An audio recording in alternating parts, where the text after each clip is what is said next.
फेरि एकचोटि प्रभु तपाईँको नजिकतामा हामी आउँदछौँ यो बिहानै। प्रभु तपाईँ परमेश्वर हामीलाई दिनुहोस्, तपाईँको उपस्थिति हाम्रो बिचमा दिनुहोस्, तपाईँको अगुवाई प्रभु तपाईँ हाम्रो बिचमा दिनुहोस्।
सुन्दर बिहानी हाम्रो आजको यो सेवा सङ्गतिमा हामीलाई सुरुको प्रार्थनामा डोराउनु हुने हाम्रो आजले पास्टर बुवा अनि हामीलाई भजन आराधनामा डोराउनु हुने हाम्रो बहिनीलाई अनि हाम्रो क्वाइटिनको भाइ बहिनीलाई हामी एकचोटि जोरदार ताली बजाएर हामी उहाँहरूलाई धन्यवाद दिन्छौँ। माया गर्ने, कसैलाई माया नगर्ने, कसैलाई वास्ता गर्ने, कसैलाई वास्ता नगर्ने भन्ने कुराहरू होइन। परमेश्वरको नजरमा सबैजना बराबरी हुनुहुन्छ।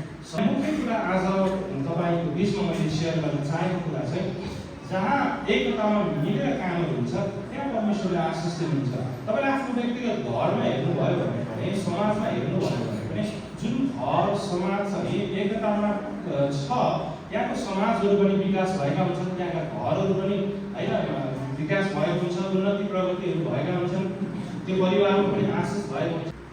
जुन परिवारमा चाहिँ श्रीमानले श्रीमतीलाई, श्रीमतीले श्रीमानलाई सहायता गर्छ, छोराछोरी आमा बुवा एकाग्रमा मिलेर एकअर्कालाई सहायता साथ सपोर्टहरू गर्छ, सबै परिवार मिलेर अगाडि बढ्छ, त्यो परिवार जहिले पनि आशिषित हुन्छ। है प्रिय मण्डली, चर्च आज संसारमा धेरै चर्चहरू तपाईँले देख्नुहुन्छ छन्।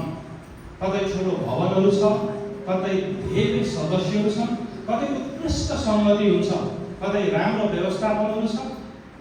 यी सबै हुँदाहुँदै पनि परमेश्वरले सबैभन्दा धेरै खोज्नुहुने कुरा चाहिँ भवन सङ्ख्या कार्यक्रमहरू होइन, उहाँले खोज्नुहुने कुरा चाहिँ एकता नै हो। प्रियहरू, केही दिनपछि उहाँ काठमाडौँ फर्किनुभयो, अर्थात् यीशु ख्रीष्ट काठमाडौँ फर्किनुभयो अनि मानिसले उहाँ घरमा हुनुहुन्छ भन्ने सुने अनि यति धेरै मानिसहरू जम्मा भए कि तिनीहरू त्यहाँ हटाए भने यहाँसम्म कि ढोकाको बाहिर पनि ठाउँ भएन र उहाँले तिनीहरूलाई परमेश्वरको वचन प्रचार गर्दै हुनुहुन्थ्यो।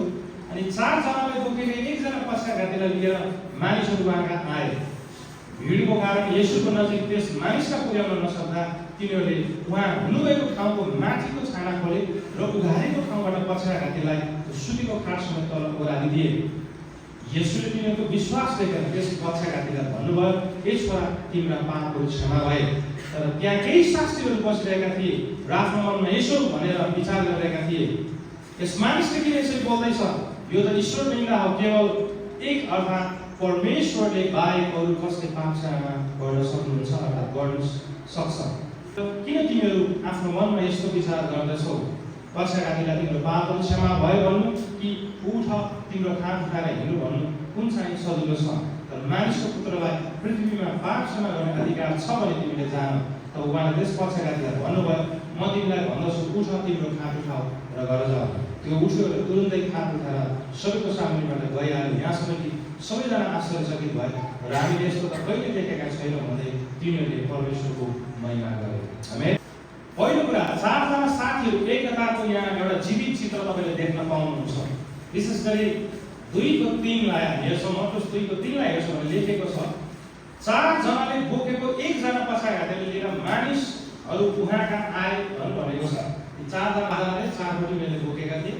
एकजनाले मात्र छोड्यो भने त्यो सन्तुलित हुँदैन हैन। त्यो चाहिँ लगभग लगभग आउँछ, त्यो खस्न भन्न पनि सक्छ हैन। एकजनाले कमजोरी भयो भने त्यहाँनिर त्यो जिम्मेवारी फेरि बाँकीलाई हुन्छ।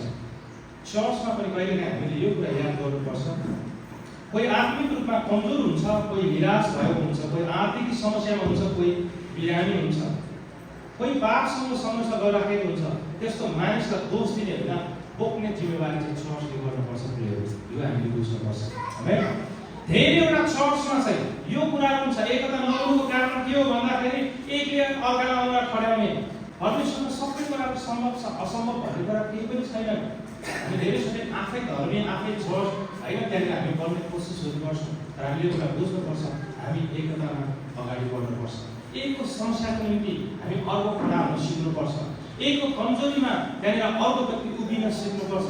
एकलाई समस्या पर्दाखेरि अर्को कहाँ जानको निम्ति तयार हुने अवस्थामा हामी हुनुपर्छ। हामी त्यो 4 जना व्यक्तिले जब त्यो बिरामीलाई खाटसहित लिएर गइराखेका थिए, यो अवस्थामा एकजना व्यक्ति यदि त्यहाँनिर हात कमजोर पऱ्यो भने बाँकी 3 जना व्यक्तिहरू चाहिँ बलियो भएर बस्नुपर्ने थियो है। त्यसलाई सन्तुलनमा ल्याउनलाई, त्यसलाई ब्यालेन्समा ल्याउनलाई होइन, उनीहरू सबैजनाले बराबर त्यहाँनिर कोसिस गरे, सङ्घर्ष गरे। त्यस कारणले गलाती 6 अध्यायको 2 पदलाई गएर पढ्नु भयो भने त्यहाँ लेखेको छ, एउटाले अर्काको भार उठाओ र यसरी ख्रीष्ट येशूको व्यवस्था पुरा गर भनेर भन्दछ। यदि चर्चले बोझ बोक्न छोड्यो भने त्यो केवल एउटा संस्था मात्रै हुन्छ, एउटा संस्था मात्रै हुन्छ। चर्चले बोझ बोक्दैन भने। त्यस कारणले गर्दा चर्चले जब एक अर्काको बोझ बोक्न थाल्छ तब त्यो ख्रीष्टको शरीरको रूपमा एउटा जीवित चर्चको रूपमा अगाडि बढ्न सक्दैन। त्यसले गर्दा चर्च भनेको चाहिँ एक अर्काको बोझ बोक्ने व्यक्ति हुनुपर्छ। यहाँ हरेक दुःखहरूको होइन, हरेक कष्टहरूको होइन, हरेक त्यहाँनिर समस्याहरूको हरेक कुराहरूको निम्ति चाहिँ यहाँ समाधान हुनुपर्छ। एकअर्का खाना बसिरहेको सक्नुहुन्छ, लामो समय सकिन्छ, केही समय लामो समय सकिन्छ, गाह्रो हुन्छ।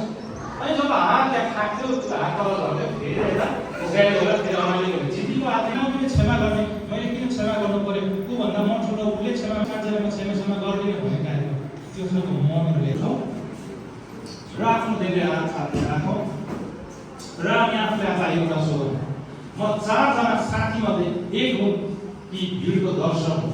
पहिला हामीले यहाँ आँखा बन्द गर्नु है, साथीमा हात राख्नु, धेरै राख्नु, धेरै साथीहरूले हात राखौँ र भनौँ, म 4 जना साथीहरूमध्ये जो त्यहाँ पञ्चघाटीलाई बोकेर लिएर जाने 4 जना साथीले ती मध्ये एक हुँ कि